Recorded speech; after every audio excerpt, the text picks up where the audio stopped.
Saudara, polisi sangat berhati-hati dalam menangani kasus ini lantaran melibatkan anak di bawah umur. Usai prarekonstruksi dan asesmen psikolog terhadap terduga pelaku, polisi akan membuka kasus ini secara terang benderang. Simak ulasannya berikut ini.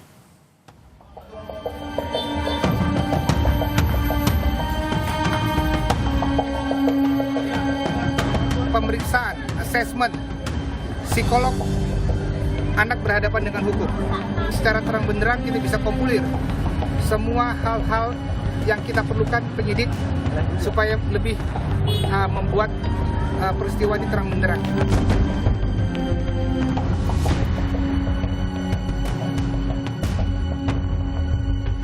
Dia berbuat seperti itu sudah lebih mengikuti suara hatinya, lebih mengikuti gejolak emosinya, ibunya. Bahkan saya menduga bahwa kematian pun tidak dikehendaki oleh sang anak. Kita bisa bayangkan tingkat penyesalannya, bentuk penyesalan yang luar biasa yang ada pada sang anak.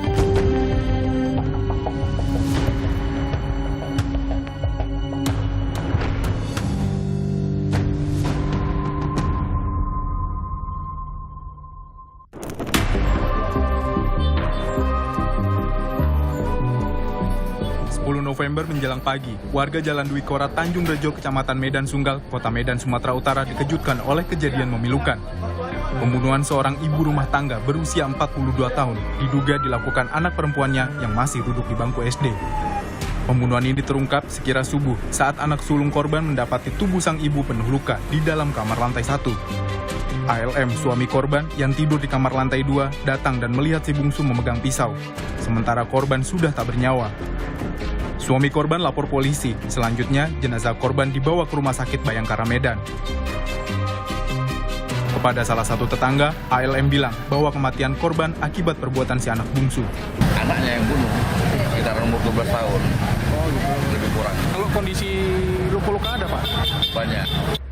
Guna mendalami kasus ini, polisi telah memeriksa suami korban dan anak sulung korban. Selang 4 hari usai kejadian, polisi melakukan prarekonstruksi tertutup di lokasi kejadian dengan menggandeng psikolog dan petugas Dinas Perlindungan Anak. Selama 6 jam, ada 43 adegan diperagakan. Kami melakukan prarekonstruksi kedua dengan pemeran sesuai dengan fakta aslinya, dengan para pendamping. Dalam hal ini didampingi oleh psikolog dan didampingi oleh Dinas Perlindungan Anak dan didampingi oleh pihak-pihak terkait lainnya. Ada 43 adegan yang tadi kita lakukan prarekonstruksi. Prarekonstruksi kedua ini digelar untuk mendapatkan petunjuk lengkap dalam mengungkap kasus pembunuhan secara terang benderang guna menetapkan tersangka.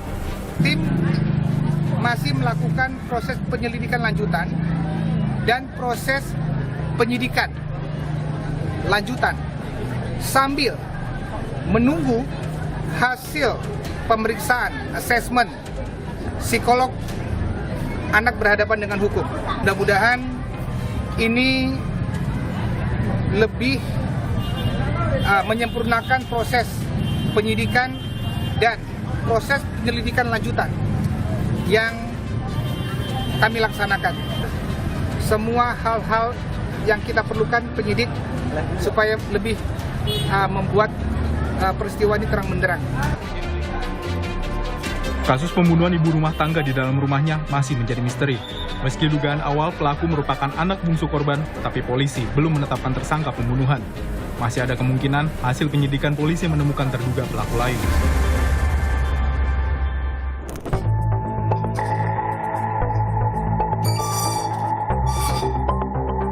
Sementara itu, dugaan pembunuhan yang dilakukan seorang anak terhadap orang tua mengingatkan kita pada kasus pembunuhan yang dilakukan seorang remaja lelaki terhadap ayah dan neneknya 30 November 2024 lalu.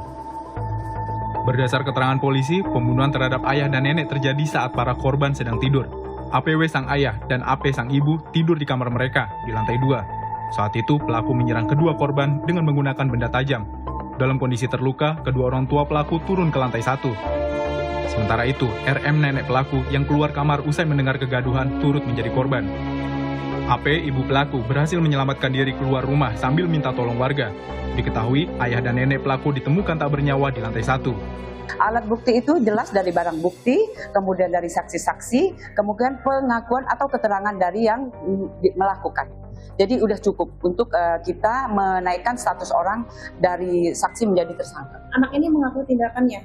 Iya, dia mengakui. Kemudian kita sudah mengumpulkan barang bukti, saksi-saksi sudah kita periksa, kemudian dari yang diduga melakukan juga anak yang berkonflik dengan hukum, sudah kita mintain keterangan, sudah kita dapat. Setelah itu semalam sudah kita tentukan bahwa dari saksi menjadi tersangka. Pada Juni 2025, Pengadilan Negeri Jakarta Selatan memutuskan pelaku MAS bersalah dan menjatuhkan pidana pembinaan di panti rehabilitasi selama 2 tahun. Selama rehabilitasi, MAS wajib mendapat terapi kejiwaan dari psikiater. Lalu hasilnya dilaporkan pada Jaksa Penuntut Umum setiap 6 bulan sekali.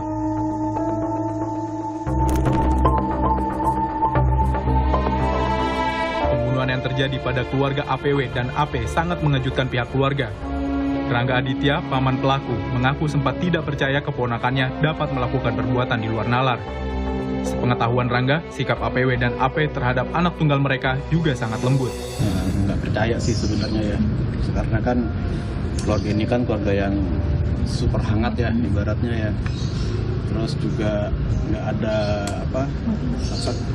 perilaku yang negatif sama sekali nggak ada.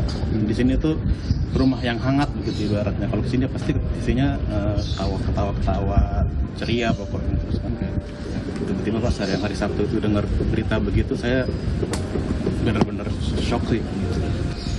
Kalau yang saya lihat ya, kan saya nggak tahu, kan saya nggak sering harimau mereka ya. Kalau saya lihat ya seperti orang tua pada umumnya, maksudnya tutur kata juga halus gitu kan, terus maksudnya nggak ada yang tindakan atau kecenderungan kayak agresif gitu sih, sama sekali. Bener-bener lembut. Di sini keluarganya lembut semua, ramah, ceria.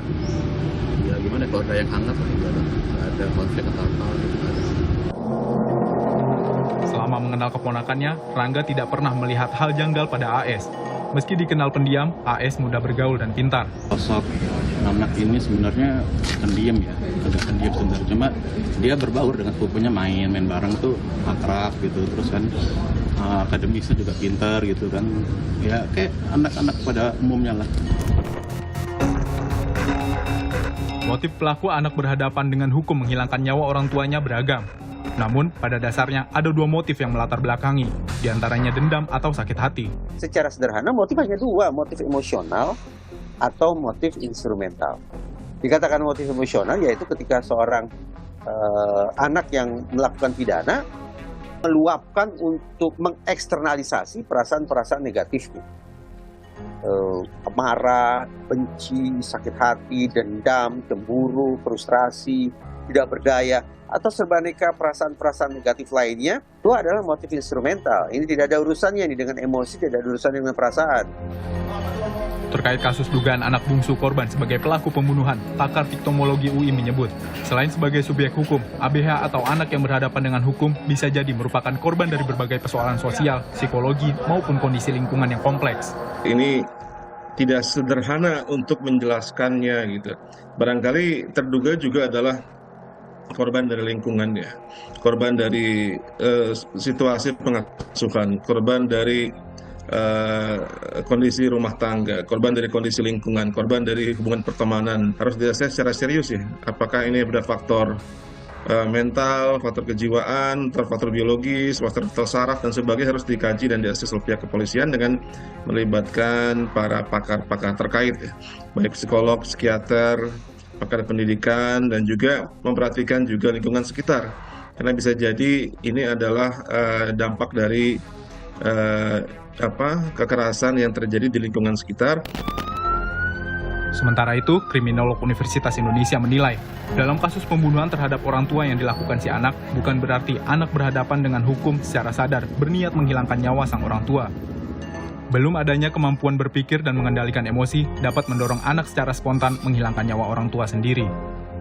Jadi kalau kita memakai konsep sadis, itu kan konsep dewasa. Nah, maka dengan konsep itu apakah benar bahwa konsep sadis itu sudah dimengerti oleh seorang anak? Saya kira tidak ya. Jadi dia berbuat seperti itu sebetulnya lebih mengikuti suara hatinya, lebih mengikuti gejolak emosinya, dan sama sekali tidak berkehendak untuk mengakibatkan kematian yang sadis atau eksesif pada ibunya. Bahkan saya menduga bahwa kematian pun tidak dikehendaki oleh sang anak gitu ya. Sekali lagi dia belum terbiasa dengan situasi seperti itu. Alhasil maka terhadap orang seperti itu kita bisa bayangkan tingkat penyesalannya, bentuk penyesalan yang luar biasa yang ada pada sang anak. Kasus-kasus pembunuhan terhadap anggota keluarga di dalam rumah yang dilakukan anggota keluarga lainnya menjadi alarm penting bagi masyarakat dan negara bahwa kekerasan dalam rumah tangga masih terjadi. Baik orang tua maupun anak rentan menjadi korban.